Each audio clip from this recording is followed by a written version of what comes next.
Hey, Assalamu alaikum, everybody. Hope you're doing well. So, I kept going on about this theme about sexual harassment in Egypt and how it's so high in Egypt. And I don't think it was just because of, me personally seeing it there. Again, there were unspeakable stories that I heard from there that happened to people I know closely. It was really horrible. But I think, something that we didn't realize when we were or that a lot of us forgot as Americans when we're in class in Egypt and we're discussing, we're like, yeah, Egyptians, no respect for women, sexual harassment and stuff, just uh, sweeping generalizations, stuff like that, is that we have it and it happens here as well. And so this is kind of a good bad thing that I have to talk about right now. Um, it's good in the sense that again it made me reaffirm what I said in Egypt, which was, you know what, guys, we can't generalize and we can't have this, romanticize America just because we haven't been there in like 6 months and we're only remembering the good things. We have to remember that we have similar problems, and unfortunately, um, the dominance of males is pretty widespread and pretty spread across many different cultures. It's an unfortunate fact, but it is changing. If you're keeping up with articles and reading and stuff, and women are getting ahead. They're graduating more than males, at least in the U.S. More of them are getting degrees than males every single year. They're dominating different fields, and I think there are more managers, more female managers than male managers in the U.S. right now. So they're increasing in numbers, and I think things are going to be flipped in the next 50 to 100 years. I mean, it's something to watch out for, and maybe even sooner than that. So it's already changing drastically. But getting back to the story, so when I was teaching in Indianapolis, it was really Fishers, Indiana. Very, nice little town. But after going to New York and the bustling, East Coast and stuff, it doesn't really compare. It's more of a quiet, smaller town. So I went there, and right across the pond from that Studio Six is this Legacy Institute, which is where we used to teach. So it's literally a 2-minute walk just going there.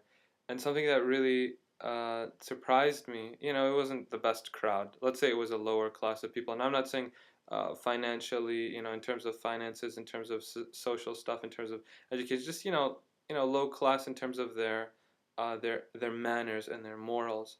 And so these guys would harass the girls that were in our program who, um, all of them, I guess, save for maybe one or two, they wore the headscarf, the hijab, and covered their bodies in a more modest way according to the Islamic view than other people do, generally in America. And so you had these sleazy men who late at night, if they would see them, they would make these comments like, I don't know, hey baby. I don't remember the specifics, but stuff that shouldn't be said to females, stuff that's very rude, and stuff that made them feel very uncomfortable. One man would walk around without his shirt on. I was surprised. I'm really surprised about this shirt thing. It's still not normal to me, coming from Egypt and Syria. How people just walk around without their shirt on. It's just so weird. It's just not normal to me.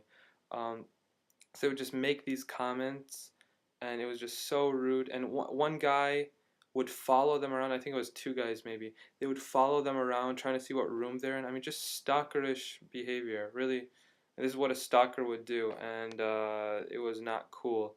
And so we complained to the administration, I guess, or the people at the front desk, and that lady was really rude and racist. And I think I already mentioned that in another post. If not, I've just been telling people that, I faced racism there. One lady at the Apple store, when I tried to get my my MacBook, which is now kind of better, fixed, and I had a horrible experience there with Apple, which was surprising considering they sell themselves as great for customer service. Um, so I called corporate, I complained, I called them back, they said, come on in, we'll get you.